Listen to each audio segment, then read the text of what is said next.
Hello बच्चों, नमस्ते। कैसे हैं आप सब लोग। मैं उम्मीद करती हूँ कि आप सब लोग अच्छे होंगे, अच्छे से पढ़ाई कर रहे होंगे।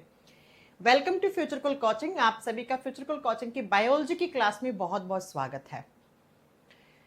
जल्दी से लाइव आ जाइए, फिर अपना आज की क्लास शुरू करते हैं। कुछ स्टूडेंट्स तो मुझे नाम दिख रहे हैं, राहुल दिख रहे हैं, पंकज दिख रहे हैं, उसके बाद गौतम कुमार दिख रहे हैं, चंदन दिख रहे हैं, मनीष कुमार मीना दिख रहे हैं, राहुल दिख रहे हैं। हाँ जी भैया, बाकी के बच्चे कहाँ हैं?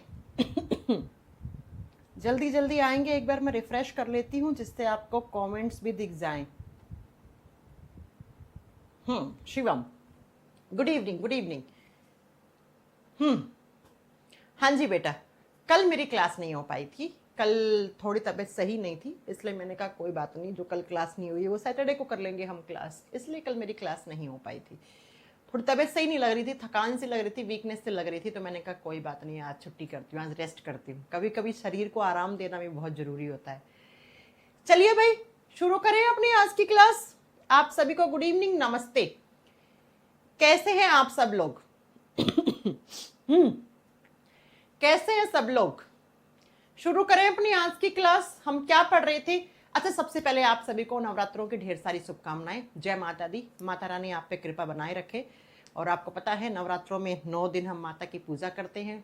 कुछ लोग हैं जो फास्ट रखते हैं, जैसे मैंने आज रखा है फास्ट।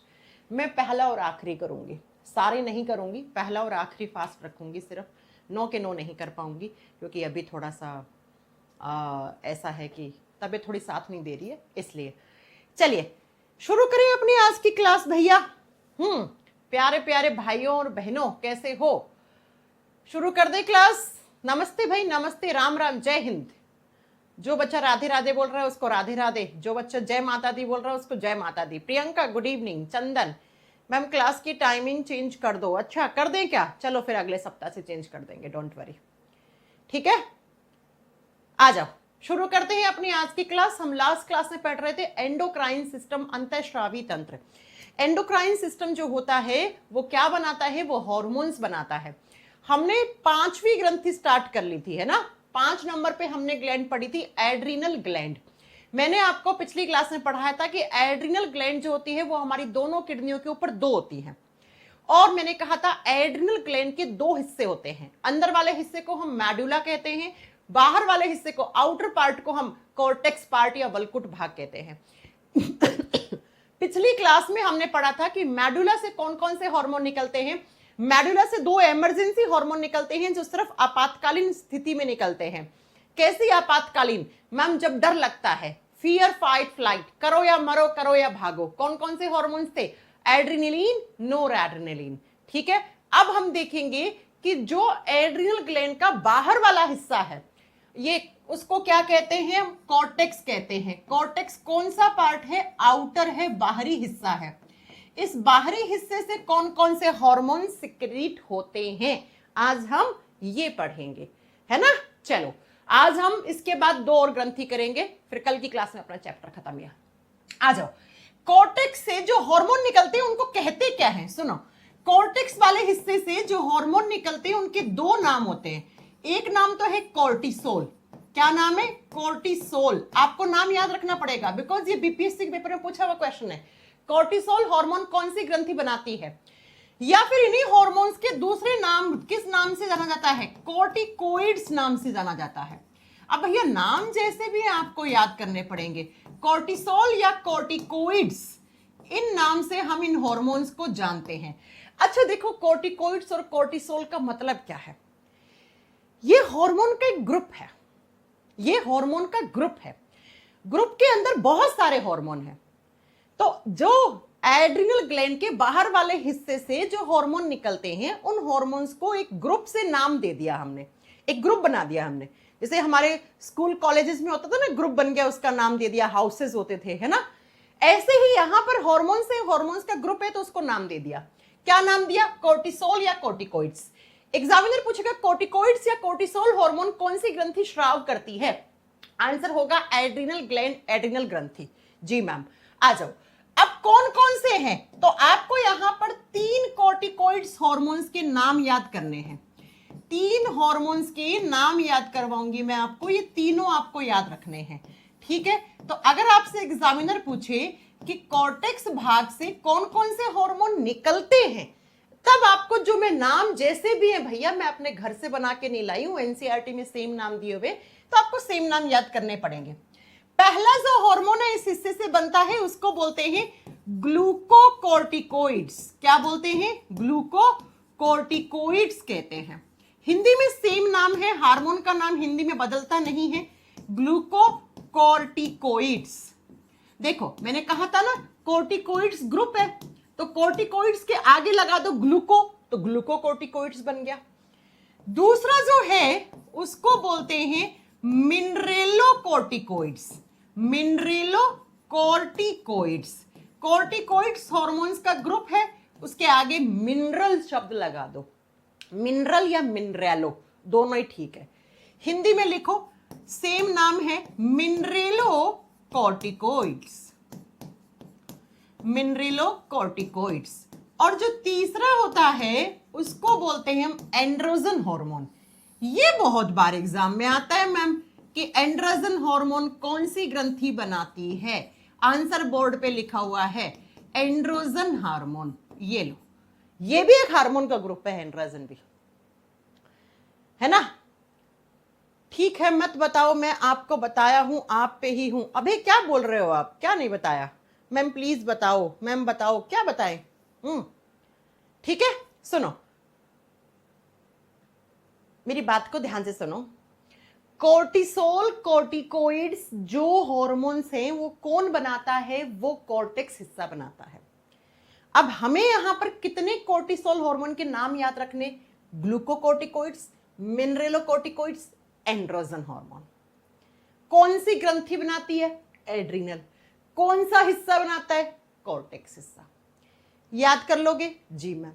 अब इनके काम लिखो। ग्लूकोकॉर्टिकोइड्स का काम होता है ग्लूकोज रेगुलेशन। अब ये बताओ ग्लूकोज क्या होता है? शुगर होता है ना? अरे पढ़ाया था ना, ग्लूकोज क्या होता है? शुगर होता है एक प्रकार की। ग्लूकोज यानी शुगर रेगुलेशन पे काम करता है। हिंदी में लिखो, ग्लूकोज की मात्रा पर संतुलन बनाए रखना। हिंदी में लिखो, ग्लूकोज की मात्रा पर संतुलन रखना, पर संतुलन बनाए रखना। पहला काम संतुलन बनाए रखना, ये ग्लूकोज रेगुलेशन का काम करता है। अब आप में से आप डाउट आना चाहिए था आपके माइंड में, मैम आपने कल ही परसों ही तो पढ़ाया था कि इंसुलिन ग्लूकोज को मेंटेन करता है। ना ना ना ना, आपने ढंग से नहीं पढ़ा। मैम ने चिल्ला चिल्ला के 10 बार पढ़ाया था, insulin blood sugar, blood glucose को मेंटेन करता है। ब्लड शब्द लिखवाया था ना, कितनी बार बोला था ब्लड शब्द। देखो अगर एग्जामिनर पूछे ब्लड में ग्लूकोज लेवल को मेंटेन कौन करता है, तब आपका आंसर इंसुलिन होगा। एग्जामिनर पूछे ब्लड को छोड़कर बाकी सारा आपके बॉडी में जो ग्लूकोज होता है उसके ऊपर रेगुलेशन रखने का काम कौन होता है? किसका होता है? ग्लूकोकॉर्टिकोइड्स का होता है। पहला काम। दूसरा काम होता है इसका स्ट्रेस रेगुलेशन। स्ट्रेस रेगुलेशन, तनाव पर नियंत्रण बनाए रखना। जी हां, जब भी आपके बॉडी में कोई स्ट्रेस वाली कंडीशन होती है, किसी चीज का स्ट्रेस बढ़ाना है, किसी चीज का स्ट्रेस कम करना है, तो दूसरा काम लिख दो तनाव पर नियंत्रण या तनाव पर संतुलन बनाए रखना। संतुलन बनाए रखना, ठीक है जी मैम। कैसे? स्ट्रेस पे किसी इंसान का बीपी हाई हो गया, तो बीपी हाई हो गया तो बॉडी के अंदर स्ट्रेस की कंडीशन लग गई ना, ऑर्गन्स के बीच में स्ट्रेस आ गया, हाँ, तो उस स्ट्रेस को बैलेंस करने का काम करता है, राइट। मिनरेलोकॉर्टिकोइड्स का काम क्या होता है? इसका काम होता है मिनरल बैलेंसिंग। क्या? मिनरल बैलेंसिंग करना। अरे हमारे बॉडी में बहुत सारे मिनरल्स होते हैं, कैल्शियम, पोटेशियम, फास्फोरस, सोडियम, ये सब क्या है? मिनरल्स है, ये सब खनिज तत्व है। तो इनकी मात्रा पर संतुलन बनाए रखना, खनिज तत्वों का संतुलन बनाए रखना। अगर आपके बॉडी में ये मिनरल्स जो हैं ये ऊपर नीचे हो जाते हैं तो बेटा प्रॉब्लम हो जाती है। हाँ, अगर मिनरल्स ऊपर नीचे हुए तो आपके बॉडी में आयंस कम ज्यादा हो जाएंगे, और आयंस कम ज्यादा होने से क्या होता है, बॉडी का ऑस्मो रेगुलेशन बिगड़ जाता है, बहुत सारी बीमारियां लग जाती हैं, बीपी जैसी बीमारी। बीपी होने का सबसे बड़ा कारण क्या है, ब्लड प्रेशर इंबैलेंस होने का कारण क्या है, बॉडी में ऑस्मो रेगुलेशन बढ़ गया, आयंस की मात्रा कहीं कम हो गई कहीं ज्यादा हो गई, तो बीपी हाई हो गया, बीपी लो हो गया। इसलिए तो आपने देखा होगा ना, जब इंसान को कमजोरी आती है, वीकनेस आती है, तो उसको इलेक्ट्रल पिलाया जाता है। इलेक्ट्रल में क्या होते हैं, आयंस होते हैं। इलेक्ट्रल घोल होता है ना पाउडर, कि तुरंत इसको आयंस दो। आई मेरी बात समझ में, है ना जी मैम। सुनो तीसरा, सुनो काम, तीसरा काम क्या है इसका, इसी का दूसरा काम क्या होता है, सोल्ट रेगुलेशन। ये हमारे बॉडी में नमक की मात्रा पर संतुलन बनाए रखने का काम करते हैं। हाँ, नमक पर संतुलन बनाए रखते हैं। आपने सुना होगा नमक ज्यादा नहीं खाना चाहिए, बीपी की प्रॉब्लम हो जाएगी। जी हाँ, नमक कम भी नहीं खाना चाहिए, नहीं तो गड़बड़ हो जाती है ब्रेन में। हाँ, ब्रेन को सबसे ज्यादा सोडियम की जरूरत होती है, और नमक का केमिकल फॉर्मूला क्या होता है, NaCl। तो आपके ब्रेन को क्या नहीं पहुंचेगा, Na नहीं पहुंचेगा, सोडियम नहीं पहुंचेगा, तो दिमाग के तार ढीले हो जाएंगे तुम्हारे। तो ना ही तो नमक कम होना चाहिए ना ज्यादा होना चाहिए, तो इसकी बैलेंसिंग करने का काम मिनरल और कॉर्टिकॉइड्स हार्मोन्स करते हैं। राइट जी मैम। अब सुनो, एंड्रोजन हार्मोन्स क्या होते हैं। एंड्रोजन हार्मोन्स मेल और फीमेल में सेक्सुअल कैरेक्टर्स डेवलप करवाते हैं, सेक्सुअल कैरेक्टर्स डेवलपमेंट का काम करवाते हैं ये। अब इसका मतलब क्या हुआ बेटा, सेक्सुअल कैरेक्टर्स का मतलब होता है लैंगिक लक्षण बनाना। क्या लिखो, लैंगिक लक्षणों का विकास करवाते हैं ये, लैंगिक लक्षणों पर या लक्षणों का विकास करवाना, उनका डेवलपमेंट करवाने का काम करते हैं ये, विकास करवाना। अब ये सेक्सुअल कैरेक्टर क्या होते हैं, मेल और फीमेल बॉडी में जो सेक्सुअल ऑर्गन्स होते हैं, जो रिप्रोडक्टिव ऑर्गन्स होते हैं, जो जननांग होते हैं, जो रिप्रोडक्शन में काम आते हैं, उनकी ग्रोथ, उनकी रिप्रोडक्टिव हेल्थ को बनाए रखने के लिए काम में आते हैं ये। ठीक है, तो मैंने कहा हमारे बॉडी में किडनी के ऊपर एक एड्रिनल ग्लैंड होती है, जिसके बाहर वाले हिस्से से कॉर्टिसोल्स या कॉर्टिकोइड्स हार्मोन्स बनते हैं। इन कॉर्टिकोइड्स या कॉर्टिकोइड्स हार्मोन में क्या आप बताओगे बेटा, 3 प्रकार के होते हैं। नंबर 1 पे कौन सा है, ग्लूकोकॉर्टिकोइड्स। काम क्या है, ग्लूकोज रेगुलेशन। लेकिन याद रखना ग्लूकोज रेगुलेशन ब्लड को छोड़कर, क्योंकि ब्लड में तो ग्लूकोज यानी शुगर को रेगुलेट कौन करता है, इंसुलिन। दूसरा काम है इसका, ग्लूकोज के बाद दूसरा काम है स्ट्रेस रेगुलेशन, बॉडी को स्ट्रेस कंडीशन से निकालने का काम करता है। मिनरलोकॉर्टिकोइड्स का काम होता है mineral regulation, ions balancing, salt regulation, नमक की मात्रा पर संतुलन बनाए रखने का काम करता है। एंड्रोजन हार्मोन सेक्सुअल कैरेक्टर बनाने का काम करता है। मेल और फीमेल बॉडी के जो रिप्रोडक्टिव ऑर्गन्स होते हैं, उनकी हेल्थ को अच्छा रखने के लिए एंड्रोजन हार्मोन होता है। ठीक है, आगे बात समझ में। मैम हम कोर्स कल लिए थे, सब्जेक्ट बहुत पीछे। तो बेटा आशीष, आपने अगर कल बैच परचेस किया है तो आप नए चैप्टर से मेरे साथ जुड़ना, अभी आपको कुछ समझ में नहीं आएगा। आप ध्यान से समझना, मैं जो बोल रही हूं उसको ध्यान से समझना। ग्लूकोज क्या होती है, शुगर, शुगर का 1 S, स्ट्रेस का 2 S, सॉल्ट का 3 S और सेक्सुअल कैरेक्टर का 4 S। तो पता है ये जो ग्रंथि है, इसी ग्रंथि को कहा जाता है 4S ग्लैंड। इसको 4S ग्रंथि कहा जाता है क्योंकि ये 4S को कंट्रोल करती है। कौन कौन सी S, sugar, salt, stress, sexual character. तो आपसे एग्जाम में क्वेश्चन पूछ ले किस ग्रंथि को 3F ग्रंथि या 4S ग्रंथि कहते हैं, आपका आंसर ये है एड्रिनल ग्लैंड। 3F का मतलब क्या पढ़ाया था, फियर फाइट फ्लाइट। 4S का मतलब क्या है, sugar, stress, salt, sexual character. ये लो बच्चा, ये आपके एड्रिनल ग्लैंड यहां खत्म होती है। इसी को बोलते हैं आप इमरजेंसी ग्लैंड। ये इमरजेंसी कंडीशन में अपने हार्मोन्स निकालती है। हाँ देखो ना, जब बॉडी में ग्लूकोज कम ज्यादा हो गया तो ये अपना हार्मोन रिलीज कर देगी। स्ट्रेस वाली कंडीशन में तो ये हार्मोन रिलीज कर देगी। सॉल्ट भी बैलेंस करवाना है तो ये हार्मोन रिलीज कर देगी। तो कहने का मतलब है ये बॉडी को ना एक तरीके की इमरजेंसी होती है ना आपके शरीर के अंदर की तरफ, तब बहुत ज्यादा एक्टिवेट हो जाती है ये ग्रंथि। बस आपको ये याद रखना है, ठीक है? याद हो गया। इसी के साथ हमारी 5वीं ग्रंथि एड्रिनल ग्लैंड खत्म होती है। अगली लिख लो 6 नंबर पे। 6 नंबर पे ग्रंथि आती है, उसको बोलते हैं पीनियल ग्लैंड। अंजी कहां होती है पीनियल ग्लैंड? मैंने कहा था पीनियल बॉडी ग्लैंड बोलो या पीनियल ग्लैंड भी लिख दोगे? अच्छा, ज्यादा सही पीनियल बॉडी ग्लैंड है, ठीक है? लिख दो पीनियल काय ग्रंथि।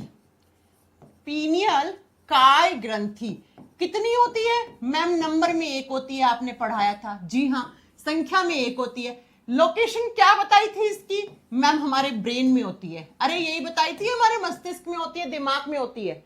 जी मैम। और मैंने एक चीज और पढ़ाई थी, it is the smallest endocrine gland. 9 में सबसे छोटी कौन सी होती है? सबसे छोटी पीनियल ग्लैंड होती है। जी हां, पीनियल के बाद दूसरे स्थान पे छोटी कौन सी होती है? पिट्यूटरी। पिट्यूटरी पढ़ाया था। जी मैम। तो लिखो सबसे छोटी अंतःस्रावी ग्रंथि है ये, सबसे छोटी अंतःस्रावी ग्रंथि है। मैम कितनी छोटी? पता है इसका वजन कितना होता है? आप लोग तो सोच भी नहीं पाओगे कितना वजन है। पॉइंट में होता है, 0.1 से लेकर 0.15 ग्राम के बीच में।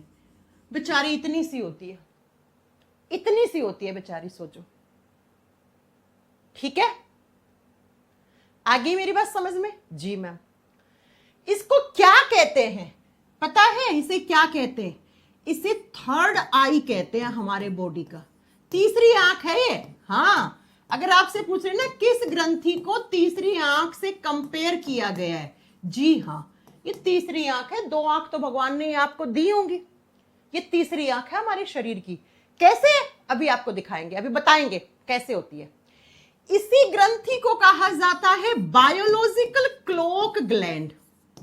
इसी को कहा जाता है बायोलॉजिकल क्लोक ग्लैंड। क्लोक का मतलब क्या होता है? घड़ी। बायोलॉजिकल का मतलब क्या होता है? जैविक।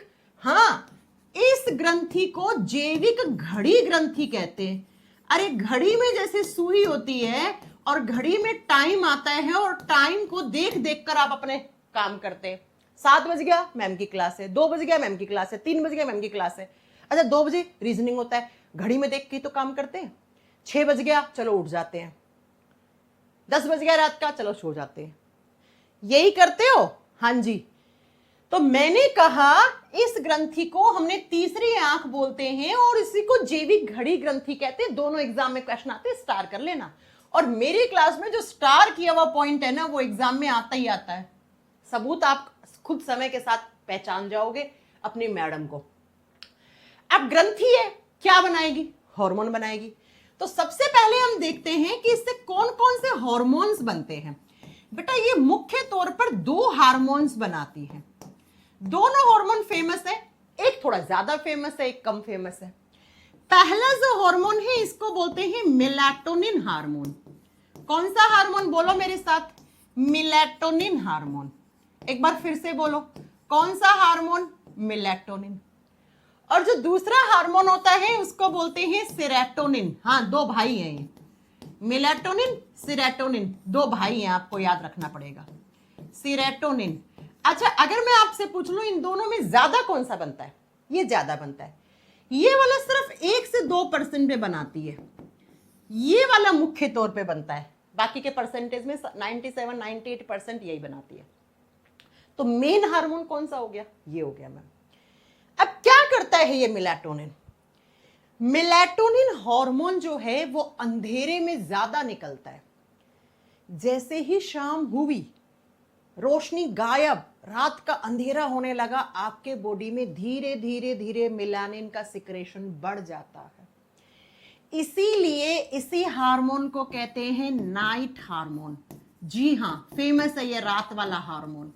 लिख दो, इसको रात वाला हार्मोन कहते हैं। रात में क्या होता है? अंधेरा होता है कि उजाला होता है? अंधेरा होता है, तो इसी हार्मोन को कहते हैं हार्मोन ऑफ डार्कनेस।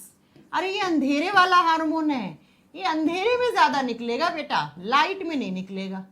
ये अंधेरे में ज्यादा निकलता है, ये अंधेरे वाला हार्मोन है। अब रात में तो अंधेरा ही होता है जी मैम। अब करेगा क्या, अंधेरे में निकला है, रात में निकला है, तो रात में क्या आती है, नींद आती है, नींद को लाता है ये। जैसे ही रात ऐसे ऐसे ऐसे बढ़ती है, इसका सिक्रेशन इंक्रीज होता है, जब ये बहुत ज्यादा पीक पे निकल जाता है तो आपको नींद आ जाती है। नींद को लाने वाला हार्मोन है ये। जैसे ही सुबह होती है, उजाला आता है, धीरे धीरे धीरे ये हार्मोन का सिक्रेशन कम हो जाता है, बिल्कुल कम। आपकी आंख खुल जाती है, आपकी आंख खुल जाती है।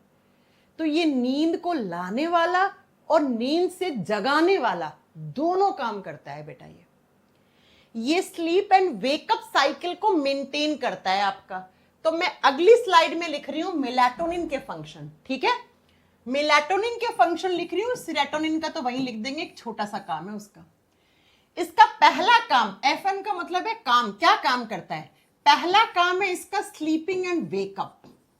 स्लीपिंग का मतलब नींद लेना, ठीक है, वेकअप का मतलब जगाना, जी हाँ। इसी हार्मोन की वजह से आपको नींद आती है। नींद लाना और नींद को भगाना, यानी कि आपको उठाना, सुबह सुबह आपको जगाना। कभी कभी होता है ना, आपने अलार्म लगाई सुबह 5 बजे की और तुम्हारी आंख खुल जाती है 4 बजे ही, अलार्म से पहले जग जाते हो। सोचा है कभी, हाँ, कभी सोचा है कि ऐसा क्यों होता है बेटा? जब ये हार्मोन बिल्कुल एकदम कम हो जाता है ना अमाउंट में, तब आपकी आंख खुल जाती है। तो अलार्म लगी थी आपकी 6 बजे की और आप उठ गए 5 बजे, तो आपसे एग्जामिनर पूछेगा नींद को लाने वाला, नींद से जगाने वाला हार्मोन कौन सा है? Melatonin hormone. कौन सी ग्रंथि बनाती है? पीनियल ग्लैंड, ठीक है, पहला काम। दूसरा काम क्या होता है इस हार्मोन का? हमारी बॉडी की बायोलॉजिकल क्लॉक को मेंटेन करता है। पहले लिखो, इट मेंटेन्स, फिर समझाती हूं, इट मेंटेन्स बायोलॉजिकल रिदम या क्लॉक, बायोलॉजिकल रिदम लिख लो या clock of human body. Hindi में लिखो, यह है मनुष्य के शरीर का जैविक घड़ी माना जाता है, जैविक घड़ी माना जाता है, या लिखो मनुष्य के शरीर का, मनुष्य के शरीर में जैविक क्रियाओं पर, जैविक क्रियाओं को नियंत्रित करता है। अब ये क्या होती है बायोलॉजिकल क्लॉक या बायोलॉजिकल एक्टिविटीज क्या होती है? आपने खाना खा लिया मैम, कब उस खाने का डाइजेशन होना है, कब उस खाने से एनर्जी निकलेगी, कब जो वेस्ट फूड बना है उसको बॉडी से बाहर निकालना है। तो इन सब का भी जैसे एक घड़ी में टाइम वो देख के आप काम करते हो ना, ठीक वैसे ही ये ग्रंथि भी आपके शरीर में एक दिन में जितनी भी बायोलॉजिकल एक्टिविटीज होती है उन सबको काम करवाती है, शुरू भी करवाती है और बंद भी करवाती है। अब आप सोचो ना, आपने खाना आज खाया, कभी ऐसा होता है वो खाना 2 दिन बाद पचता है, हाँ, या 3 दिन बाद तुम उसे शरीर से बाहर निकालते हो? ऐसा नहीं होता ना, समझ रहे हो मेरी बात? जैसे आप घड़ी में समय देखकर काम करते हो ना, वैसे ये ग्रंथि घड़ी की तरह काम करती है आपके बॉडी के लिए, इंटरनल ऑर्गन्स के लिए। सारे इंटरनल ऑर्गन्स हैं वो इस घड़ी से पूछ पूछ के काम करते हैं एक तरीके से, इनडायरेक्टली। तो जैसे आप घड़ी में देख देख के काम करते हो, वैसे आपके बॉडी में जितने भी सारी बायोलॉजिकल एक्टिविटीज होती हैं उन एक्टिविटीज को शुरू करवाता है और खत्म करवाता है। समय पे शुरू करवाता है, समय पे खत्म करवाता है। आप खुद से सोचो, आपको एक रात नींद नहीं आती है तो अगले दिन तुम कैसे हो जाते हो? तुम्हारे पेट में गैस बन जाती है, तुम्हें कॉन्स्टिपेशन कब्ज हो जाता है, तुम्हें पोटी नहीं आती है। समझ रहे हो आप मेरी बात? ऐसा होता है ना, है ना? या फिर दस्त लग जाते हैं, या पेट खराब हो जाता है, या आपका मूड बहुत चिड़चिड़ा रहता है, अगले दिन कहीं ना कहीं शरीर में कहीं कोने में दर्द मिलता है। ऐसा ही होता है, सही कह रही हूं? हाँ मैम। तो इसलिए तो कहते हैं रात की नींद कभी नहीं त्यागनी चाहिए। रात की नींद त्यागोगे तो 100 बीमारियां घेर लेंगी। अब आपने रात की नींद त्याग दी, मतलब इस हार्मोन से छेड़खानी कर दी तुमने। अब ये हार्मोन से छेड़खानी हो गई तो समझ लो बेटा क्या हो जाएगा। हाँ, आई मेरी बात समझ में? फिर क्या हो जाएगा? फिर आपके बॉडी का इंटरनली जो बायोलॉजिकल एक्टिविटीज है वो डिस्टर्ब हो जाएंगी, आपका डाइजेशन डिस्टर्ब हो जाएगा, आपका पेट खराब हो जाएगा, है ना। अगले दिन उल्टी आएगी, कुछ भी हो सकता है, अगले दिन सर में दर्द हो सकता है, क्योंकि भैया आपने इस हार्मोन से छेड़खानी करी है। तो रात की नींद अगर आप त्याग रहे हो तो आप सबसे बड़ी गलती कर रहे हो। धीरे धीरे आप अपने ब्रेन के न्यूरॉन्स को खत्म कर रहे हो। धीरे धीरे आप पागल हो जाओगे रात की नींद अगर आपने त्याग दी तो भैया इसीलिए आपने देखा होगा महान से महान डॉक्टर, महान से महान लोग जो हैं साइंटिस्ट, वो यही कहते हैं भैया रात को 7 घंटे तो सोना ही चाहिए मिनिमम, नहीं तो धीरे धीरे याददाश्त कमजोर हो जाएगी, दिमाग आपका काम करना बंद कर देगा। इसीलिए कहते हैं वो। दूसरा काम इसने ये करा। तीसरा काम क्या करता है वो पहले समझाते हैं आपको। आपकी जो ये स्किन है ना, त्वचा, इसका कलर जो है, ये कलर एक पिगमेंट की वजह से होता है। हमारी स्किन को, हमारी त्वचा को एक पिगमेंट कलर देता है, जिस पिगमेंट का नाम होता है मेलानिन। याद रखना, अगर नहीं पढ़ाया है कभी तो आज याद रख लो। मेलानिन नाम का एक पिगमेंट होता है जो स्किन कलर देता है। हाँ, जो आपकी त्वचा को कलर देता है, त्वचा का रंग इसकी वजह से है। अगर मेलानिन थोड़ा सा ज्यादा हो जाए तो इंसान की स्किन जो है वो डार्क कॉम्प्लेक्स में चली जाती है। समझ गए ना, डार्क कॉम्प्लेक्स, ठीक है, सांवला रंग हो जाता है। अगर मेलानिन कम हो जाता है तो इंसान का कलर जो है वो कुछ ज्यादा ही सफेद हो जाता है। जैसे अंग्रेजों को ले लो, गोरे लोगों को। गोरे लोग कितने, उनकी स्किन कैसी होती है? क्योंकि उनके अंदर ऐसे जीन्स हैं, जिन जीन्स में मेलानिन कम बनाने की कैपेसिटी है, तो वो गोरे हैं। अब नाइजीरियन लोगों को देखो आप, है ना, एकदम देख समझ ही नहीं आता है, धूप में तो दिखते ही नहीं है, दांत दिखते हैं बस उनके। क्यों? क्योंकि उनके अंदर ऐसे जीन्स हैं जो मेलानिन ज्यादा बनाते हैं। हम इंडियंस में ना ज्यादा निकलता है ना कम निकलता है, इसलिए हम लोगों का कलर जो है वो इन सबसे डिफरेंट होता है ना। तो मेरी बात जरा ध्यान से देखो। मेलानिन हमारी त्वचा को रंग देता है, कलर देता है। अब ये मेलानिन कभी कभी हमारे बॉडी में कम ज्यादा हो जाता है, तो इसी मेलानिन को मेंटेन रखने का काम भी ये ग्रंथि करती है। तो लिख दो नेक्स्ट तीसरा काम, इट मेंटेन्स या इट रेगुलेट्स, मेंटेन शब्द अच्छा नहीं लगेगा, it regulates the amount of melanin. अब ये मत कह देना ये मेलानिन क्या होता है, ठीक है। मेलानिन हमारी स्किन को कलर देने वाला एक पिगमेंट है। साइड में लिख लेना, जो हटके चीजें होती हैं चैप्टर से वो साइड में लिख लिया करो, ठीक है। चलो लिखो, यह हार्मोन मेलानिन की मात्रा पर, यह हार्मोन मेलानिन की मात्रा पर संतुलन बनाए रखता है, पर संतुलन बनाए रखता है, संतुलन बनाए रखता है। ओके बच्चों, आ गया समझ में? जी मैम। ये 3 काम मेन काम है इसके। हाँ, थोड़ा बहुत कंसंट्रेशन के लिए भी जिम्मेदार है ये ग्रंथि। अच्छा, कहां होती है ये? ब्रेन में, दोनों आंख के बीच में, यहां होती है ये ग्रंथि, जहां पे लड़कियां बिंदी लगाती हैं, यहां होती है। आपने कभी मेडिटेशन करा है? अगर नहीं करा है, मेडिटेशन बहुत अच्छी चीज होती है, करना चाहिए। याददाश्त बहुत स्ट्रांग होती है, कंसंट्रेशन पावर बढ़ती है, आपके बॉडी से नेगेटिविटी जाती है, पॉजिटिविटी आती है, आपका ब्रेन पॉजिटिव चीजों को जल्दी कैप्चर करता है, ब्रेन में एनर्जी स्टोर होती है, ब्रेन में अलग तरीके की वाइब्स आ जाती है, पॉजिटिव वाइब्स, मेडिटेशन करने से, ठीक है। तो सुनो, क्या जब मेडिटेशन करवाते हैं वो लोग, जैसे आज हमारे ऑफलाइन सेंटर में जो ब्रह्मा कुमारी वाली दीदियां हैं वो आई थी मेडिटेशन सिखाने।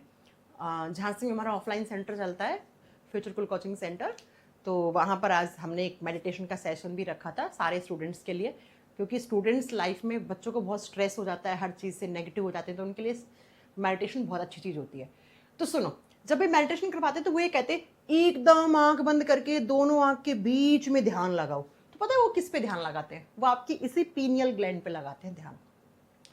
पीनियल ग्लैंड जितनी ज्यादा एक्टिव रहती है उतने ज्यादा आपके इंटरनल ऑर्गन्स अच्छे रहते हैं, उतना ज्यादा बीमारियों से बचते हैं, आपके ऑर्गन्स बहुत अच्छे हेल्दी रहते हैं, आपकी याददाश्त बढ़ती है, आपकी कॉन्सेंट्रेशन पावर बढ़ती है, आपके ब्रेन के न्यूरॉन्स की रिकवरी होती है थोड़ी बहुत ज्यादा नहीं, हल्की फुल्की, जिसकी वजह से आप अपनी जिंदगी में अच्छा परफॉर्म कर पाते हैं। है ना, आई बात समझ में? तो इसीलिए हम कभी कभी इसको तीसरी आंख भी बोल देते हैं। जैसे आप दो आंखों से देखकर, घड़ी में समय देखकर अपना काम करते हैं, वैसे भगवान ने आपको एक तीसरी आंख दे रखी है, पीनियल बॉडी ग्लैंड। पता है, इसकी रिसर्च, इसकी डिस्कवरी करने वाले वैज्ञानिकों को नोबेल प्राइज मिला था। नोबेल प्राइज इस ग्रंथि को पहले पता ही नहीं था, पहले समझते थे कि बॉडी का हिस्सा है, इसलिए तो इसको पीनियल बॉडी ग्लैंड बोलते हैं। बाद में पता लगा नहीं यार, ये तो बॉडी का पार्ट, ग्लैंड भी एज ए ग्लैंड भी काम करता है, और इसकी डिस्कवरी के लिए साइंटिस्ट को नोबेल प्राइज भी दिया गया था। तो जैसे आप घड़ी में दो आंखों से देखकर अपना काम करते हैं, वैसे भगवान ने हमें, ईश्वर ने, गॉड, अल्लाह, जो भी आप जिससे आप कनेक्ट करते हैं, जिनसे आप, उन्होंने हमें एक तीसरी आंख भी दी है। वो आंख देख देख कर समय पे काम करवाती है और समय पे काम बंद करवा देती है इंटरनल ऑर्गन्स को। ठीक है, हाँ जी मैम। अब ये हार्मोन, इसी हार्मोन की वजह से आपको नींद आई, इसी हार्मोन, ये हार्मोन ज्यादा बन गया, नींद आ गई, कम बना, नींद नहीं आई। अब अगर मैं कह दूं कि ये जो मेलाटोनिन हार्मोन है, ये बहुत ज्यादा इसकी कमी होगी आपके बॉडी में, इसकी क्या होगी, इसकी डेफिशिएंसी होगी, इसका हाइपोसिक्रेशन हो गया। अरे हाइपो का मतलब क्या है, कम, ये बहुत ही कम बन रहा है आपके बॉडी में, तो क्या हो जाएगा, आपको नींद नहीं आएगी। और नींद ना आने वाली बीमारी को क्या बोलते हैं, इंसोम्निया बोलते हैं। आपने इंग्लिश में भी पढ़ा होगा, इसे हिंदी में बोलते हैं अनिद्रा। तो अगर एग्जामिनर पूछ ले किस हार्मोन की कमी से नींद नहीं आती, इंसोम्निया हो जाता है, तो आपका आंसर होगा मेलाटोनिन हार्मोन की वजह से आपको नींद नहीं आती है। तो इससे छेड़खानी नहीं करा करो, अच्छे से पढ़ा करो, रात को 6:30 पौने 7 घंटे की नींद प्रॉपर लो, 11 साढ़े 11 बजे सो जाओ, सुबह 5 साढ़े 5 6 बजे ऐसे उठो, प्रॉपर नींद लो। रात की नींद त्यागी हुई बहुत बेकार होती है, बीमारियां होती हैं। तुम सोचोगे एक रात में मैं तो दोस्तों के घर गया था, नाइट आउट मारा था, मूवी देखी थी दोस्तों के साथ, एक रात नहीं सोया, मुझे कुछ नहीं हुआ। एक रात में नहीं होता है बेटा, मैं एक रात की बात नहीं कर रही हूँ, अगले दिन में सो लोगे तो मुझे पता है। धीरे धीरे, अगर बहुत ज्यादा आप रात की नींद त्यागते हो, आपने देखा ना, जो लोग नाइट ड्यूटी करते हैं उनकी जिंदगी ज्यादा टफ होती है डे ड्यूटी वालों से, वो हमेशा इरिटेटेड रहते हैं। हाँ, ये बात फैक्ट है, ये तो एक डेटा भी आया था, एक रिपोर्ट भी आई थी इस पे, एकदम सच बात है ये, कि जो रात की ड्यूटी करते हैं वो बहुत इरिटेटेड रहते हैं, उनके बॉडी में बहुत सारी बीमारियां हो जाती हैं। इसलिए लोग, बड़ी बड़ी कंपनीज होती हैं, एमएनसीज होती हैं, वो रात में जो ड्यूटी करता है उसकी सैलरी 1.5 गुना बढ़ा के देते हैं दिन वालों के मुकाबले में। ऐसा होता है ना। तो इस हार्मोन की कमी से आपको नींद नहीं आएगी।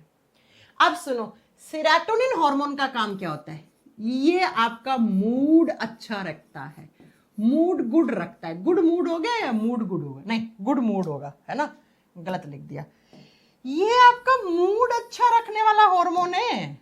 हाँ, मूड समझते हो ना, अरे यार आज तो मेरा मूड नहीं है, आज मेरा मूड खराब है, तो अगर ये हार्मोन सही से निकला, सही समय पे नींद आई, तो अगले दिन अच्छा मूड हो जाएगा। ये हार्मोन नहीं निकला, नहीं नींद आई, रात में कुछ हो गया, टेंशन होगी, स्ट्रेस हो गया, हार्मोन कम निकल गया, तो भैया आपको अगले दिन क्या होगा, आपका मूड खराब हो जाएगा, चिड़चिड़े रहोगे आप अगले दिन। कोई थोड़ी सी भी आपसे ऊंची आवाज में बात कर देगा, तुम भड़क जाओगे उसके ऊपर, है ना।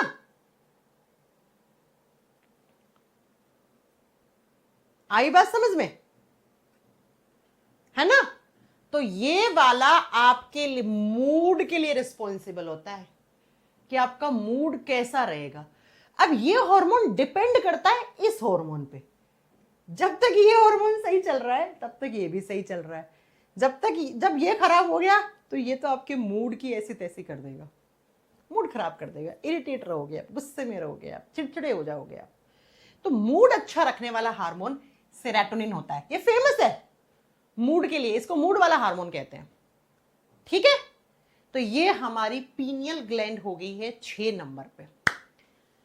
क्वेश्चंस कैसे आएंगे, तीसरी आंख किसको बोलते हैं, बायोलॉजिकल क्लॉक किसको बोलते हैं, रात वाला हार्मोन या नींद वाला हार्मोन कौन बनाती है, मूड अच्छा रखने वाला हार्मोन कौन सा होता है, नींद लाने वाला कौन सा हार्मोन होता है, किस हार्मोन की कमी से नींद नहीं आती है, ये सब आपके सारे क्वेश्चन है एग्जाम के, आप PYQ लगाओगे आपको खुद को पता लग जाएगा। आइए 7वीं ग्रंथि लिखो जिसको आप बोलते हो रिप्रोडक्टिव ग्लैंड्स, गोनेड्स। गोनेड्स का दूसरा नाम होता है रिप्रोडक्टिव ग्लैंड्स। अरे नाम से क्लियर है, ऐसी ग्लैंड जो एस लगाना 2 होती हैं जो रिप्रोडक्शन में काम आती हैं भैया। हिंदी में बोलते हैं लैंगिक जनन ग्रंथियां, लैंगिक जनन या प्रजनन ग्रंथियां जनन करवाती हैं, ये रिप्रोडक्शन में काम आएंगी। थोड़ी सी सीक्वेंस सही नहीं हुई, लिखो लैंगिक जनन ग्रंथियां। अब आप बोलोगे रिप्रोडक्शन जरूरी है क्या? अरे भैया रिप्रोडक्शन नहीं होगा तो जाति वंश सब खत्म हो जाएंगे इस धरती से। लैंगिक जनन ग्रंथियां, reproduction is a biological process. क्या होता है रिप्रोडक्शन, क्या होता है जनन? अपनी जैसी संतान पैदा करना रिप्रोडक्शन कहलाता है।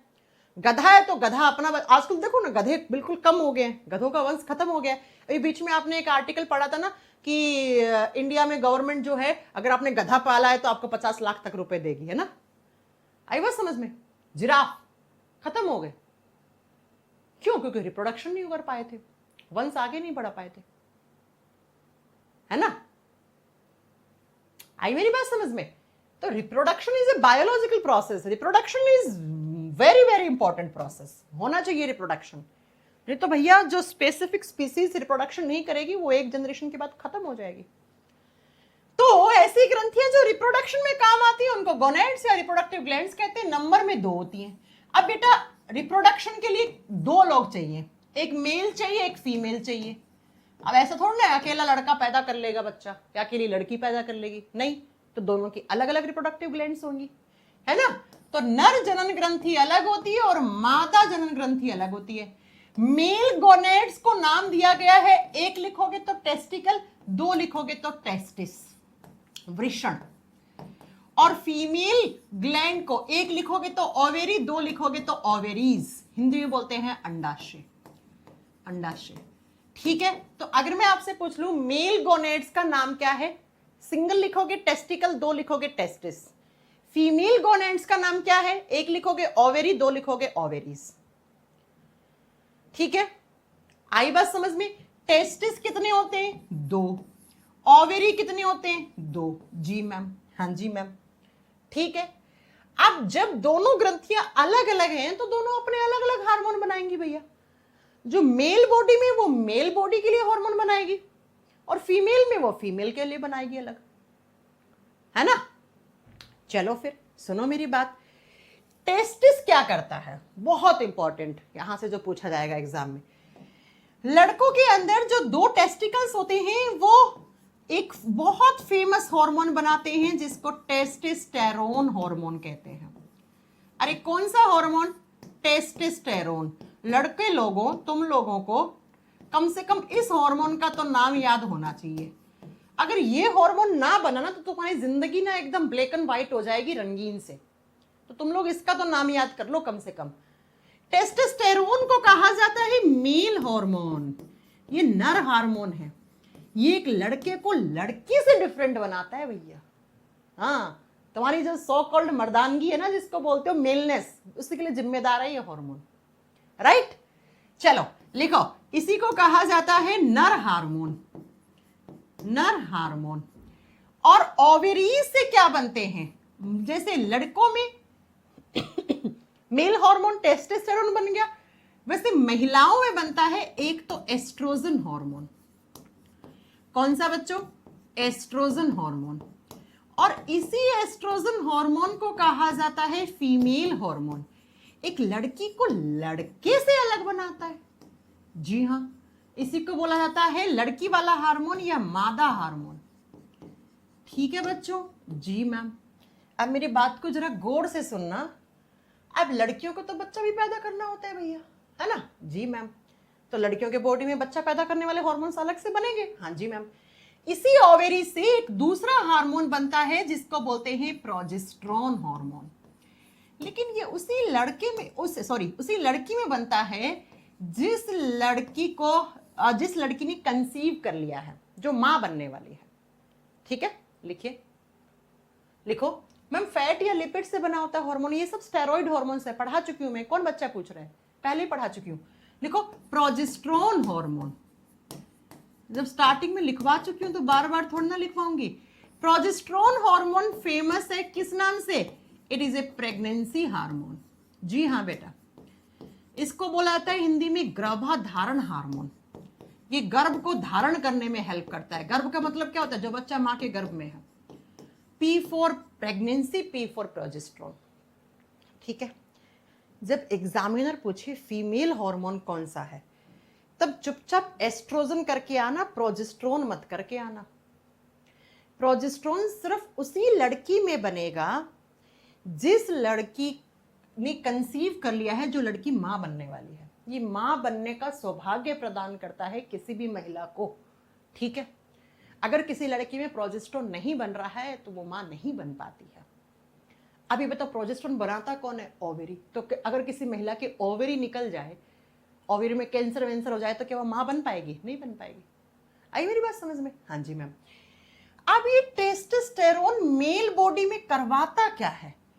इस टेस्टोस्टेरोन का काम क्या है मैम लड़कों के अंदर? तो आओ जरा आपको लिखवाते हैं इसके काम। इसके काम लिखना शुरू करो। सबसे पहला काम, जब कोई बच्चा, आपके घर में एक लड़का है 10-11 साल का, एक लड़की है 10-11 साल तक बच्चे होते हैं, है ना? लड़का लड़की लगभग एक जैसे ही होते हैं, उनकी आवाज़ भी एक जैसी होती है। लेकिन जैसे ही 11-12 साल के अंदर 10वीं साल गुजर जाती है, आजकल तो बहुत जल्दी प्यूबर्टी स्टार्ट हो जाती है, खाना पीना लाइफस्टाइल ऐसा ही हो गया।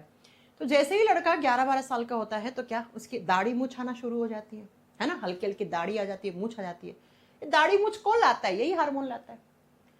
जब लड़का 11-12 साल का हुआ, उसकी प्यूबर्टी एज स्टार्ट हो गई। तो प्यूबर्टी एज जब शुरू होती है, किशोरा अवस्था शुरू होती है, तो उस बच्चे के अंदर बदलाव आते हैं। और जो बदलाव आते हैं उसको प्यूबिक चेंजेस कहते हैं। हम उसको हम किशोरा अवस्था बदलाव कहते हैं बेटा। हाँ जी। अब क्या क्या बदलाव आते हैं किशोरा अवस्था बदलाव? आप सबके अंदर आई होगी प्यूबर्टी एज। 11-12 साल से तो ऊपर ही है, तभी मेरी क्लास में है। क्या क्या आया था बदलाव? तो मैम हमारी दाढ़ी मूछ आ गई थी। जी मैम। तो दाढ़ी मूछ लड़की की आती है क्या? हाँ, हल्की फुल्की आ जाती हैं अपर लिप्स, लेकिन क्या लड़कों जैसी आती हैं कि ऐसे मूछों को ताव दे दो? नहीं ना। तो दाढ़ी मूछ लाने का काम इसी का था। अचानक से उस बच्चे की आवाज भारी हो जाती है, डीपनेस साउंड हो जाती है। साउंड में क्या आ जाती है? डीपनेस आ जाती है ना? Deepness of voice, deepness of voice. आवाज उस बच्चे की भारी हो जाती है। लिख दो, आवाज भारी होना, आवाज भारी होना। और उस बच्चे के अंदर स्पर्म फॉर्मेशन शुरू हो जाते हैं, शुक्राणु कोशिकाओं का निर्माण होना शुरू हो जाता है। तो यही हार्मोन्स होता है जो स्पर्म फॉर्मेशन का भी काम करवाता है। लिख दो, शुक्राणु जनन का काम करवाता है। शुक्राणु जनन करवाने में सहायक है ये हार्मोन, करवाने में सहायक है ये हार्मोन। एक और काम लिख देना, ये उस बच्चे के रिप्रोडक्टिव ऑर्गन्स की ग्रोथ स्टार्ट करवा देता है। It is helpful in growth and development of reproductive organs. यही हार्मोन है जो मेल बॉडी के रिप्रोडक्टिव ऑर्गन्स की ग्रोथ करवाता है। Growth of reproductive organs. अब रिप्रोडक्टिव ऑर्गन्स क्या होते हैं? जो रिप्रोडक्टिव सिस्टम में आते हैं, तो वहां पढ़ेंगे बेटा। तो किसी भी लड़के के जो रिप्रोडक्टिव ऑर्गन्स होते हैं, जैसे टेस्टिस हो गया, जैसे उसकी प्रोस्टेट ग्लैंड, बल्बोथ्रल ग्लैंड, इन सब की ग्रोथ शुरू करवाता है। लिख दो, जनन अंगों की वृद्धि करवाता है। जनन अंगों की वृद्धि और विकास, जनन अंगों की वृद्धि और विकास करवाने का काम करता है। जी हाँ, ठीक है। तो इसने क्या करवाया? इस हार्मोन ने प्यूबर्टी ये स्टार्ट करवाई। प्यूबर्टी ये शुरू हुई तो कुछ बदलाव आए बच्चे के अंदर, जैसे उसकी दाढ़ी मूछ आ गई, उसकी आवाज में भारीपन आ गया, उस बच्चे के अंदर स्पर्म्स बनना शुरू हो गए, शुक्राणुओं का जनन होना शुरू हो गया, उसके body growth of reproductive organs, उसके रिप्रोडक्टिव ऑर्गन से उनकी ग्रोथ होना शुरू हो गई है। अब वो बच्चा 18 साल तक, 11-12 से लेकर 18 साल तक ये सारे चेंजेस होंगे और 18 साल के बाद हम उस बच्चे को अडल्ट कह देते हैं कि अब ये अडल्ट है ना, अब वो क्या है, अडल्ट है। समझ गए मेरी बात?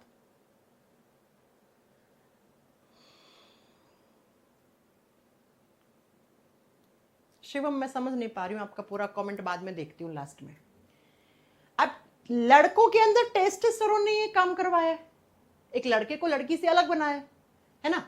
अब ठीक है, ऐसे ही महिलाओं के अंदर भी एक हार्मोन होता है जिसको एस्ट्रोजन हार्मोन कहते हैं, ये महिलाओं के अंदर काम करता है। अब क्या क्या काम करता है तो मैं अगली स्लाइड पे लिख रही हूँ, यहाँ जगह नहीं है, आपके नोट्स में अगर जगह हो तो आप यहीं लिखना एरो लगा के, सुंदर बन जाएंगे आपके नोट्स। अब मेरे बोर्ड पे जगह नहीं है तो मैं अगले पॉइंट पे लिख रही हूँ एस्ट्रोजन का। अच्छा, एस्ट्रोजन की स्पेलिंग में ओ भी लगता है लेकिन प्रोनाउंस करते हैं तो ओ साइलेंट हो जाता है, दोनों स्पेलिंग सही है। एस्ट्रोजन हार्मोन, एस्ट्रोजन हार्मोन किसने बनाया, महिलाओं के ओवेरी से बनता है ये, ठीक है। इसी को बोलते हैं फीमेल हार्मोन।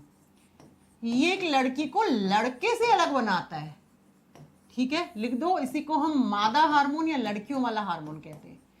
अब ये भी क्या करता है, ये भी महिलाओं के शरीर में जब प्यूबर्टी एज शुरू होती है तो प्यूबर्टी एज शुरू भी करवाता है और उसको खत्म भी करवाता है ये। और उस समय जो बदलाव आते हैं उन बदलाव को बोलते हैं प्यूबिक चेंजेस। प्यूबिक चेंजेस, किशोरावस्था बदलाव लाता है ये, ठीक है। जब एक बच्ची जो है वो 11-12 साल की हो जाती है तो उसके बॉडी में प्यूबर्टी एज शुरू हो जाती है। आजकल तो 9-10 साल में होने लगी है, लड़कियों का खाना पीना ऐसा हो गया है। बेटा प्रोलैक्टिन हार्मोन दिव्या यह नहीं होता, प्रोलैक्टिन हार्मोन कल आएगा, कल आएगा। पिट्यूटरी ग्लैंड बनाती है प्रोलैक्टिन, यहां नहीं बनता है बेटा, तुम गलत पढ़ाई हो कहीं से। अब प्यूबिक चेंजेस क्या, तो उस महिला का सबसे बड़ा जो प्यूबिक चेंज है वो उस लड़की का मेंस्ट्रुअल साइकिल स्टार्ट हो जाता है बेटा। मासिक धर्म चक्र स्टार्ट करवाने वाला भी यही हार्मोन है और रोकने वाला भी यही हार्मोन है। ये महिलाओं के मासिक धर्म चक्र को शुरू भी करवाता है और खत्म भी करवाता है बेटा। जब कोई बच्ची है, वो बच्ची 11-12 साल की हो गई तो उस बच्ची के अंदर मेंस्ट्रुअल साइकिल शुरू हो जाती है। और मेंस्ट्रुअल साइकिल जो शुरू होती है तो मैं रिप्रोडक्टिव सिस्टम में पढ़ाऊंगी क्या होता है, 3 से 4 दिन तक ब्लीडिंग होती है जिसको आम भाषा में पीरियड्स कहते हैं या मेंस्ट्रुअल फ्लो कहते हैं। आई बात समझ में? जी मैम, ठीक है। चलो सुनो क्या दूसरा उस लड़की की आवाज सुरीली कर देता है। देखा है ना, घर में 8-10 साल की लड़का और लड़की हो, दोनों की आवाज लगभग बराबर होती है। अब 11-12 साल के बाद एक लड़की की अचानक से बहुत सुरीली आवाज हो जाती है, इसको बोलते हैं इंग्लिश में सिरिल वॉइस। सिरिल वॉइस का मतलब है, अब तुम कहोगे मैम कुछ कुछ की आवाज तो बहुत पैनी होती है, चुभती है कान में, हाँ होता है, ठीक है। सिरिल वॉइस का मतलब है मधुर आवाज हो जाती है। अब ये मत कहना कि मैम मधुर सिर्फ लड़कियों की आवाज है, क्या है, सिरिल वॉइस हो जाती है। लड़कियों के जो ब्रेस्ट में मैमरी ग्लैंड्स होती हैं उनका डेवलपमेंट होता है, इसलिए ब्रेस्ट साइज इंक्रीज हो जाता है। ये ब्रेस्ट साइज इंक्रीज करवाने का काम करता है, ठीक है। महिलाओं के जो स्तन होते हैं, स्तनों का विकास करवाता है या स्तनों की वृद्धि करवाता है, ब्रेस्ट साइज बढ़ाता है। ओके जी मैम। और चौथा लिख दो, एग मैच्योरेशन में हेल्प करता है ये, एग मैच्योरेशन एंड फॉर्मेशन, लिख दो, एग मैच्योरेशन एंड फॉर्मेशन में हेल्प करता है। हिंदी में लिखो, एग को अंडा बोलते हैं या ओवा या ओवम बोलते हैं। अंडे के निर्माण और परिपक्वता में सहायक है, मैच्योरेशन में हेल्प करता है, परिपक्वता में सहायक है। और चौथा काम महिलाओं के जो रिप्रोडक्टिव ऑर्गन्स होते हैं उनकी ग्रोथ करवाता है। तो लिख दो, helpful in, it is helpful in growth of female reproductive organs. Female reproductive organs, जो महिलाओं के रिप्रोडक्टिव सिस्टम है उसके अंदर जितने भी सारे ऑर्गन्स हैं उनकी ग्रोथ करवाएगा बेटा ये। और जब रिप्रोडक्टिव ऑर्गन्स की ग्रोथ होती है तभी वो महिला पूरे तरीके से रिप्रोडक्शन के लिए रेडी होती है, ठीक है। लेकिन आजकल का जमाना इतना खराब आ गया है ना कि 8 साल की बच्ची से शादी कर लेते हैं लोग। अफगानिस्तान वगैरह में देखा है ना आपने, बच्चियों से, छोटी छोटी बच्चियों से बूढ़े बुआड़े शादी कर लेते हैं, सुना होगा आपने, है ना। चलो सुनो, यह हार्मोन महिलाओं के प्रजनन अंगों की वृद्धि करवाता है, जनन अंगों की वृद्धि और विकास करवाता है, ठीक है। ये सारे काम हैं एस्ट्रोजन हार्मोन के, ये सारे काम हैं किसके, एस्ट्रोजन हार्मोन के। और ये सारे काम सिर्फ लड़कियों में होते हैं, इसीलिए इसको लड़कियों वाला हार्मोन कहते हैं। ये हार्मोन एक लड़की को लड़के से अलग बनाता है। और ये जो टेस्टोस्टेरोन जो है ना, हाँ ये मेलनेस हार्मोन इसी को ही कहते हैं, ठीक है। ये एक लड़के को लड़की से अलग बनाता है। आगे मेरी बात समझ में? जी मैम। आपने सोचा कि बुढ़ापे में जाके लड़कों के बाल झड़ जाते हैं? हाँ, बाल झड़ना लड़कियों से ज्यादा लड़कों में कॉमन हो गया है, क्योंकि बुढ़ापे में ये टेस्टोस्टेरोन का सिक्रेशन कम हो जाता है, जिसकी वजह से बाल झड़ जाते हैं, गंजे हो जाते हैं लोग, है ना। चलो आगे बात समझ में? जी मैम। अब सुनो, अगर आपसे एग्जामिनर पूछे फीमेल हार्मोन किसको कहते हैं, आप क्या करके आओगे? एस्ट्रोजन। कोई बच्चा प्रोजेस्टेरोन नहीं करके आएगा। Progesterone is pregnancy hormone. किसी भी लड़की को मां बनाने वाला जो हार्मोन होता है वो प्रोजेस्टेरोन होता है, इसलिए प्रोजेस्टेरोन को हम क्या बोलते हैं? प्रेगनेंसी हार्मोन कहते हैं। अब आप नोट डालकर एक बात लिखो, लड़कियों के अंदर ये जो ओवेरीज होते हैं ना, लड़कियों के अंदर ओवेरी से ही, ओवेरीज लिख दो, अंडाशयों से जब कोई महिला प्रेग्नेंट होती है तो उस समय एक और हार्मोन निकलता है जो बहुत फेमस है कॉम्पिटिटिव एग्जाम में। कौन सा? Relaxin hormone. कौन सा हार्मोन? रिलैक्सिन। रिलैक्सिन क्या एक हार्मोन है, सिर्फ किसमें बनेगा? फीमेल्स में, याद रखना, फीमेल्स में, लड़कों में नहीं होता ये, ठीक है, सिर्फ लड़कियों में। और कब बनेगा? At the time of pregnancy. At the time of pregnancy. देखो बेटा सुनो मेरी बात, अगर आपसे एग्जामिनर पूछे कि प्रेगनेंसी वाला हार्मोन कौन सा है, प्रेगनेंसी, तब तो आप क्या करके आओगे? प्रोजेस्टेरोन है, ठीक है। अब आपसे पूछे एग्जामिनर प्रेगनेंसी के समय एक और कौन सा हार्मोन बनता है, तब आपका आंसर रिलैक्सिन होगा। तो लिख दो, ये सिर्फ गर्भाधारण के समय बनता है, किसी भी लड़की में गर्भाधारण के समय बनता है, समय बनता है, ठीक है, बनता है, लिख दोगे? जी मैम। अब ये क्या करवाता है? रिलैक्सिन का मतलब क्या होता है? मैं तो रिलैक्स कर रहा हूं, मैं तो चिल कर रहा हूं, यही है रिलैक्सिन का मतलब। किसी भी महिला को, महिला प्रेग्नेंट हो गई है, अब आपको पता है 9 महीना बच्चा कहाँ रहता है? आप जानते हैं कि जो गर्भ में रहता है, वूम में रहता है। ये बच्चे को जन्म देने के लिए महिला के रिप्रोडक्टिव ऑर्गन्स को तैयार करता है। एक तो ये रिलैक्स कर देता है किसको? It is helpful in relaxation of muscles. जो मसल्स होती है ना, उनको कहता है तुम ज्यादा मूवमेंट मत करो। कहां पर? रिप्रोडक्टिव ऑर्गन्स की मसल्स को, लीगामेंट्स को, जॉइंट्स को, हिप वाला जो जॉइंट होता है उसको रिलैक्स कर देता है। तो आप लिखोगे यह हार्मोन महिलाओं के मसल्स यानी मांसपेशियों को, मांसपेशी को रिलैक्स कर देता है, मांसपेशी। लीगामेंट को हम हिंदी में स्नायु कहते हैं, लीगामेंट्स को, जॉइंट्स को हिंदी में हम संधियां बोलते हैं, इनको रिलैक्स कर देता है।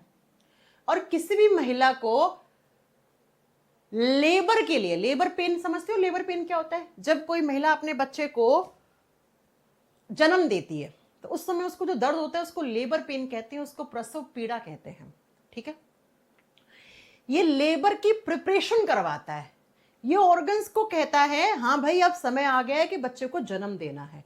तो बेसिकली ये जो हार्मोन है ना, ये लेबर प्रिपरेशन का काम करता है। लिख दो, प्रसव के लिए तैयार करता है महिला के ऑर्गन्स को। देखो लेबर पेन अलग चीज होती है, लेबर पेन वाला ऑक्सीटोसिन होता है, वो कल आता है। वो तो मैंने समझाया इस तरफ कि लेबर पेन क्या होता है, लेबर क्या होता है। लेबर का मतलब होता है बस अब जन्म होने वाला है बच्चे का, ठीक है। ये प्रसव के लिए तैयार करता है, ऑर्गन्स को तैयार करता है, ठीक है। तो अब एग्जामिनर के क्वेश्चन क्या है वो सुनो।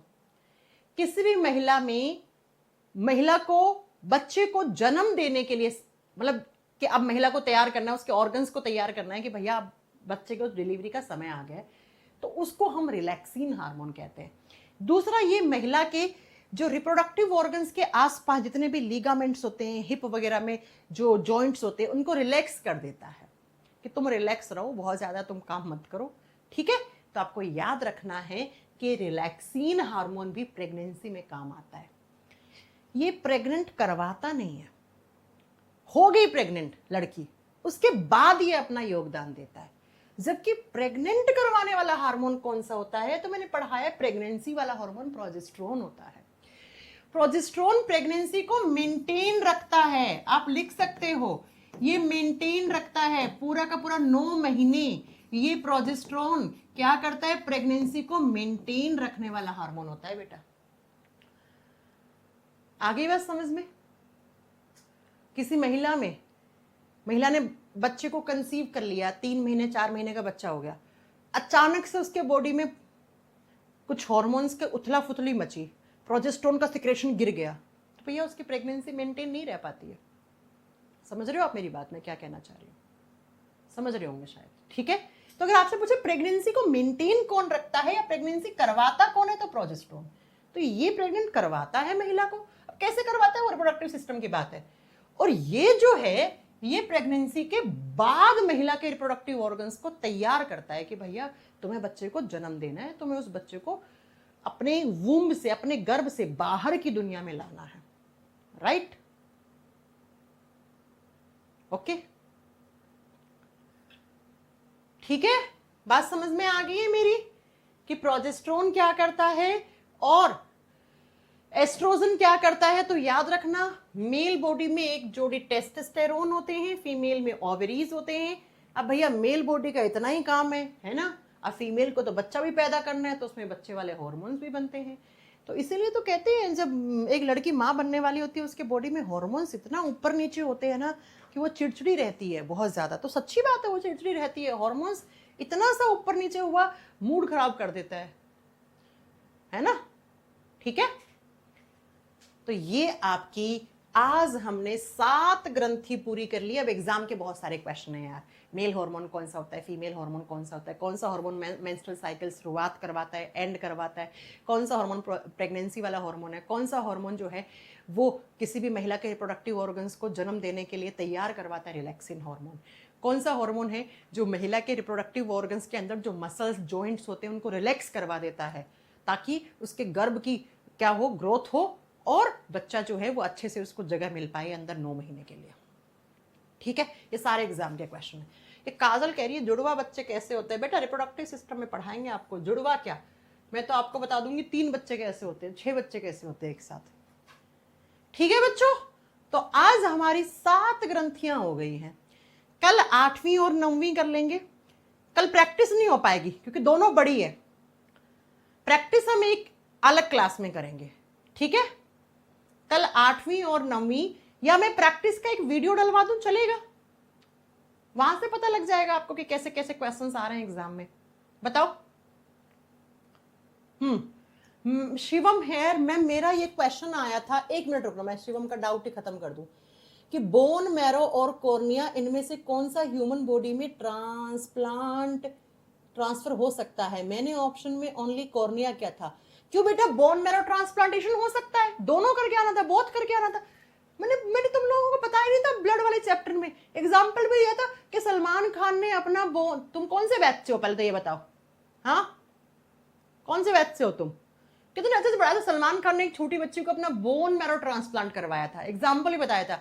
बोन मैरो भी ट्रांसप्लांट हो सकती है, लेकिन आप लोगों को ये पता नहीं होता। आपको लगता है बोन मैरो में कोई हड्डी ट्रांसप्लांट, ना भैया। बोन मैरो क्या होता है, एक हड्डी है लंबी सी, उसके बीच में खोखला हिस्सा पड़ा है, इसी खोखले हिस्से में खून बनता है। तो खून जहां बनता है उस हिस्से की सेल्स को उठाकर ऐसे इंसान के बॉडी में ट्रांसफर कर देना जिस इंसान के बॉडी में खून नहीं बन रहा है, उसको बोन मैरो ट्रांसप्लांटेशन कहा जाता है। तो शिवम बेटा दोनों बोथ आंसर होगा बेटा, बोथ आंसर, अकेला नहीं होगा। कॉर्निया तो ट्रांसप्लांट हो ही सकता है, तो बहुत ही वो है, छोटी सी बात है ना। किसने पूछा था ये क्वेश्चन? ठीक है, तो सुनो, कल हमारी दोनों ग्रंथि खत्म हो जाएंगी, हाइपोथैलेमस और पिट्यूटरी।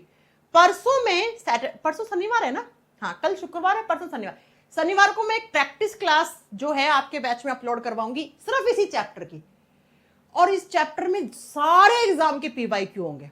हाँ, आप वो क्वेश्चंस लगा लेना, जब आपके पास समय हो तब आप उस प्रैक्टिस क्लास को देख लेना, और सोमवार को हम नया चैप्टर शुरू करेंगे।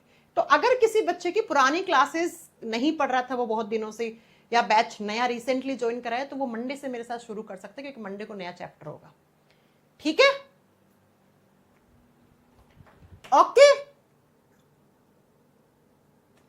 नहीं बेटा शिवम, मैंने पढ़ाई है ये चीज कि बोन मैरो ट्रांसप्लांट हो सकती है, बहुत अच्छे से पढ़ाया था, बहुत अच्छे से। मैम प्रोजेस्टेरोन और रिलैक्सिन हार्मोन में डाउट हो रहा, फिर तो बेटा तुम्हें कल ऑक्सीटोसिन में तो और ज्यादा डाउट होगा। अरे प्रोजेस्टेरोन हार्मोन प्रेग्नेंट करवाता है, ठीक है, और रिलैक्सिन हार्मोन प्रेग्नेंट होने के बाद जन्म भी तो देना है, सिर्फ बच्चा अंदर ही थोड़ा रखना है, तो वो बर्थ प्रिपरेशन करवाता है, ऐसे समझ लो आप।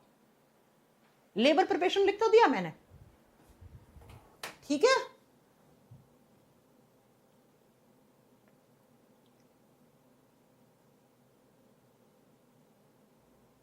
मैम एक क्वेश्चन आया था, एक सेकंड, मैं किसी बच्चे का एक डाउट ले रही हूँ। एक क्वेश्चन आया था, मेरे फीमेल गैबिन होने में हॉर्मोन्स डिसाइड, अच्छा फीमेल को क्या कह रहे हो, ये गर्भाधारण करने में कौन सा हार्मोन डिसाइड करता है? प्रोजेस्टेरोन बेटा, इसमें क्या है, प्रोजेस्टेरोन पढ़ा चुकी हूं। चलो फिर कल मिले अब आपसे, बाय बाय, टेक केयर।